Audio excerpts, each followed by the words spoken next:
This is Katie Brown. I am going to go ahead and do a screencast to show you um, my learning management system for Google Classroom since I can't grant you access. I apologize for that, but I wanted to make sure that you could at least be able to see parts of it. So we actually have several different classes that are set up.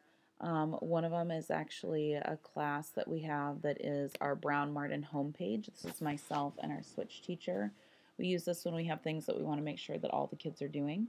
One of the most recent things that we did that the kids really loved were these links to Crumby pictures, and it is Cookie Monster from Sesame Street. And what they do when they go on those is they watch the video.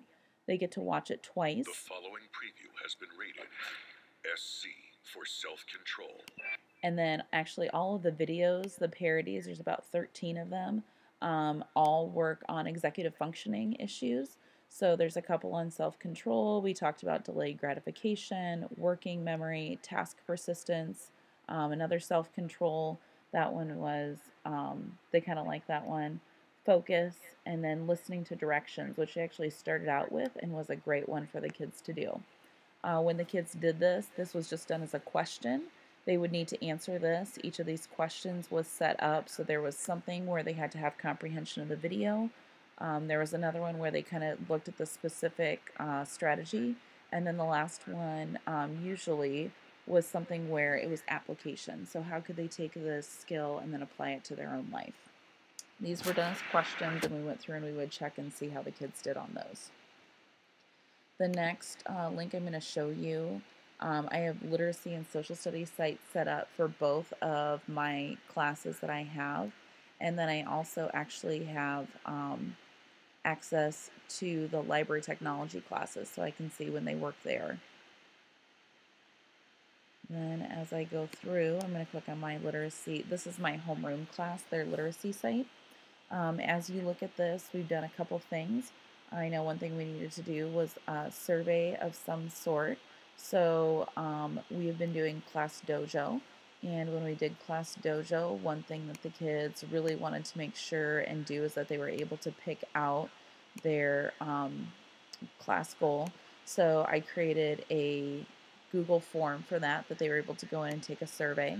This is what they chose. So when we reached our goal, they had voted on what it is that they wanted to do. I had them pick their top two, and then I was able to go back in and show them the responses. So here's a summary of responses that I was able to show the kids, and the overwhelming winner was 15 minutes of free use electronic time, which they will do just about anything for. One thing we've also been doing is we've done some social studies stuff on here. So watching videos and then working on some note sheets. They created mind maps to go along with each of these, actually in note sheet form because we were short on computers this day. So they were able to go into BrainPop, which is a great site that our kids have really liked. So this is the different geography themes. You have to log in to access this, but they really liked that. And then there was a little fun short video. It's just the 5 themes of geography. We got the 5 themes of geography. And the kids still sing that every now and then. That's kind of fun. As you go through this, you're going to notice there are some kids that have not done. We decided to go to a pull-out literacy model with some of our students. So some kids are still listed within my Google Classroom, but they actually don't come to me for literacy social studies. This was a perspective writing that we did. We were working on character perspective. And so I created an assignment and I shared it with all of the kids. And what they had to do, and I'll click on an example, here's Ashley's. They had to write perspective looking at a situation, and they had to write how the different characters might have different perspectives looking at the exact same situation. So it's the first day of school and Jill is a brand new kid. How might Jill feel about this situation? And then Jack, on the other hand, has been here for several years, and so he kind of knows what he's doing. What might his perspective be? And so the kids were able to go through, and I could check that to see how they were doing with perspective and if they could put some of their own thinking in with that. Another one that we did that was a little bit more of a free writing that the kids really liked was, here's some point of view vocabulary, which the kids loved. But they also really liked this first person point of view writing. For the point of view writing, they had to go in and I gave them a fun picture Let me pick one here is Dee Dee's. And so they had to take a look at this picture, and then they had to write as if they were the girl in the toilet, and then they had to create a writing explaining if there was first person point of view, what was it like, how did they get in the toilet. So this girl wrote about, Dee Dee wrote about how she saw the big white thing and she didn't know what it was, and then she went in and it seemed like it was just right for her, and then all of a sudden she couldn't get out, she was stuck, and then dad helped her and just told her to stand up. So the kids really have fun writing and sharing those. We have been working really hard on doing our what we call our reading responses. So I typically do reading responses to our read aloud for the entire class. So when we do our read aloud, I read it. I use a Kindle app to actually project it on the overhead. I found that I get much higher engagement from the students when I do that. And then it's a common text that's what I would consider above grade level, so it's easier for the kids to access it. We read the book Walk Two Moons by Sharon Creech. It was a 1995 Newbery Award winning book. It's very complex. It's got 3 different storylines, all kind of wrapped in together. It's first person point of view, so that matched with our standards that we were kind of working on for this first trimester. As you look at this, you're going to see that our reading responses started out kind of rough. And so as we looked at this, the kids had kind of basic reading responses. Some of them didn't have a whole lot of information. And then we were also working on making sure that we were replying and making appropriate discussion comments. So for example, this student right here was really confused and he was focusing on the large gap that Christina had put in here. And so we went in and talked about things like we're making sure and formatting on the content, and we need to make sure that we're formatting appropriately. We also discussed things like we want to make sure that our responses that we're giving are more in-depth than just fantastic or good job. There's an example here that I used with my kids where somebody put good job, and then the other girl responded who originally wrote it, thank you, and then Joseph just said, I agree. So what we ended up doing is I pulled actual student examples and we created some discussion board comment do's and don'ts. As we look at the discussion board comments, do's and don'ts, we had good ideas, so asking leading questions, giving specific feedback, and disagreeing respectfully, and then bad ideas, so these would be non-examples that we don't want to make sure and do, especially things like we want to make sure that we don't go off topic and we can't be rude. And then I also actually pulled from the kids' responses some some examples of what would be good feedback and then some non-examples. As we went through this, we've really talked about this year the rules of collaboration, the rules of discussion. And so we really discussed the fact that a discussion forum, even though it's online, is still a collaborative activity. So we need to make sure that we are treating it appropriately and we're saying things just like we would if we were in a small group working with Mrs. Brown.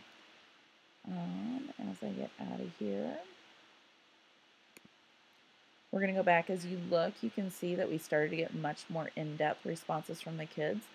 This last question that I posed to the students actually had 2 different purposes. One was I kind of want to get some deep thinking from the kids about, with some specific evidence about why they liked the book, why they didn't. And then because we had talked so much about point of view and perspective, I wanted to look and see specifically, were they able to talk about if this book had been told from a perspective of a different character, how would the story be different? I'm going to go in and just pick a couple examples of kids who kind of talked about this a little bit. We had right here, I liked it because it gave good reasoning, good evidence to support the text, gave really good clues about what's going on as they were on the way to Idaho and to Sal's mom's grave. But in the story, she was talking about Graham and Gramps and the lunatic, and she didn't really want to believe that her mom had died because she really missed her and she didn't want to tell people about her mom. If it was told from Phoebe's perspective, it would be different because her life is different. She would have said that her mom got kidnapped by the lunatic and taken away to be chopped up by an axe. Also, she would have thought that her mom wouldn't have done that and that her mom would have taken her with her and wouldn't have left her behind. And this is kind of a theme that we talked about. Phoebe does not want to admit that her mom would leave for any reason, because that would mean that mom is also leaving Phoebe. I'm going to kind of scroll down here to look at some examples of feedback. And so as we kind of started going through here, some of the feedback that we got was better. Uh, I like right here, I agree, if it was told from Phoebe's perspective, we wouldn't know that much about Sal, so she picked specific examples from the text there. Avery, this is my thanks girl response. Again, we kind of got that thanks Ash, that I agree, and we have this it would be crazy. So I can tell from this that I still need to make sure and work with the kids on giving a little bit more in-depth feedback.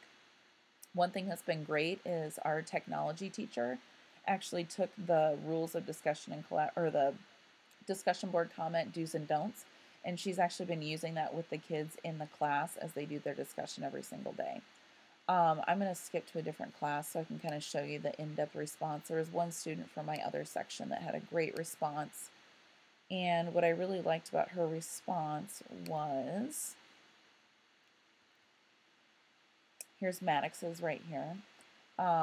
One thing we really talked about is words to the wiser, so strong advice that's included in. Maddox did a great job here. She even put specific examples of text like, don't judge a man until you've walked 2 moons in his moccasins, and you can keep the birds of sadness from flying over your head, but you can't keep the birds of sadness from nesting in your hair. And she kind of has that backwards a little bit, but she pulled the text and was using great specific text evidence on that. And Bliss right in here and actually gave some pretty good feedback on this. I think that kind of covers everything. If I'm missing anything in this screencast, please let me know and I can get it added in. I will post this to a YouTube video and then give you the link so you can make sure and have it. Thank you so much.